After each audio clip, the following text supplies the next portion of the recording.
السلام علیکم ورحمۃ اللہ وبرکاتہ۔ 2 رکعتوں کی فضیلت، جو کہ دوسرے معنوں میں تحیۃ المسجد میں جو 2 رکعت پڑھ جاتی ہیں ان کی فضیلت کے بارے میں آج ہم دیکھتے ہیں۔ حضرت عثمان بن عفان رضی اللہ تعالیٰ عنہ بیان کرتے ہیں کہ انہوں نے اچھے طریقے سے وضو کیا اور کہا، میں نے رسول اللہ صلی اللہ علیہ وسلم کو مجلس میں وضو کرتے ہوئے دیکھا۔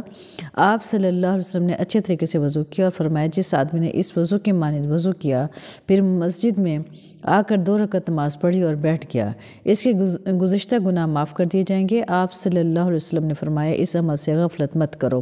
بخاری شریف کی حدیث مبارکہ اور حدیث نمبر ہے 6433۔ ایک اور جگہ آپ صلی اللہ علیہ وسلم نے فرمایا، رسول اللہ صلی اللہ علیہ وسلم نے حکم دیا کہ کوئی بھی شخص 2 رکعت نماز پڑھے بغیر مسجد میں نہ بیٹھے۔ یہ مسلم کی حدیث مبارکہ ہے، حدیث نمبر 714۔ تو اس میں ایک بات اور سمجھنے کی ہے، وہ یہ ہے کہ بعض لوگ یہ سمجھتے ہیں کہ مسجد میں جاتے ہی قدم رکھتے ہی فوراً یہ نفل پڑھنے، ایسی نہیں ہوتی، بلکہ مسئلہ یہ ہوتا ہے کہ آپ مسجد میں جائیں آرام سکون سے، بے شک اگر بیٹھ بھی گئے تو اس سے کوئی فرق نہیں پڑتا۔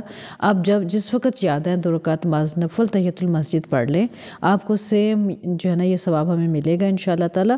کیونکہ بعض لوگ یہ سمجھتے ہیں کہ شاید جاتے ہی قدم رکھتے ہی فوراً ہم نے وہ نفل پڑھنے، ایسا نہیں ہوتا۔ جب یاد ہے یہ نفل پڑھ لیں تو انشاءاللہ تعالیٰ ہمیں یہ فضیلت، ان 2 رکعت کی جو فضیلت ہے وہ ہمیں حاصل ہو جائے گی انشاءاللہ۔ اللہ تعالیٰ ہمیں علم کے ساتھ عمل کرنے کی توفیق اور سعادت نصیب فرمائے، پکا سچا مسلمان بنائے، آمین یا رب العالمین۔ السلام علیکم ورحمۃ اللہ وبرکاتہ۔